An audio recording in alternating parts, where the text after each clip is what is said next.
граѓаните кои што се злоупотребени да ги вратиме назад во буџетот. Мора секој еден функционер да се однесува домакински и да знае дека тоа се пари на граѓаните и не смеат да бидат злоупотребувани. Во наредниот период ќе ги интензивираме и финансиските истраги, што ќе значи утврдување, лоцирање и замрзнување на имотот кој што е принос од казниво дело и сепак суштината на секоја една истрага е парите да ги вратиме назад во буџетот. Значи покрај криминалистичката истрага да водиме и финансиски истраги кои што ќе ги следат парите, ќе го следат имотот и сепак тоа ќе го вратиме назад во буџетот на граѓаните. Една година испорача на вистина сериозни резултати, станува збор за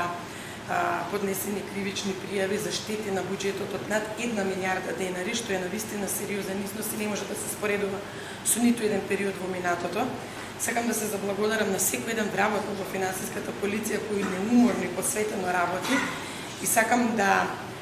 искажам една благодарност затоа што ова е институцијата број 1 или првата институција која што се бори против финансискиот криминал во државата во насока да го заштити буџетот.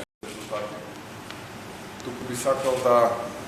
поздравам што помалку да има луѓе кои што ги злоупотребуваат народните пари, што помалку да има луѓе кои што ги злоупотребувале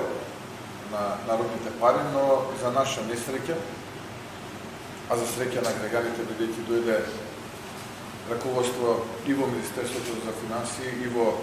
финансиската полиција, но и генерално во владата, кое што се грижи за народните пари, не дозволува истите да се злоупотребат, а тие кои што ги злоупотребувале да бидат изведени пред лицето на правдата. Натаму нормално обвинителите и судиите да се завршат онаа работа која што мислат дека треба по закон и по устав да ја завршат. Така што нека честит овој ден и нека ни е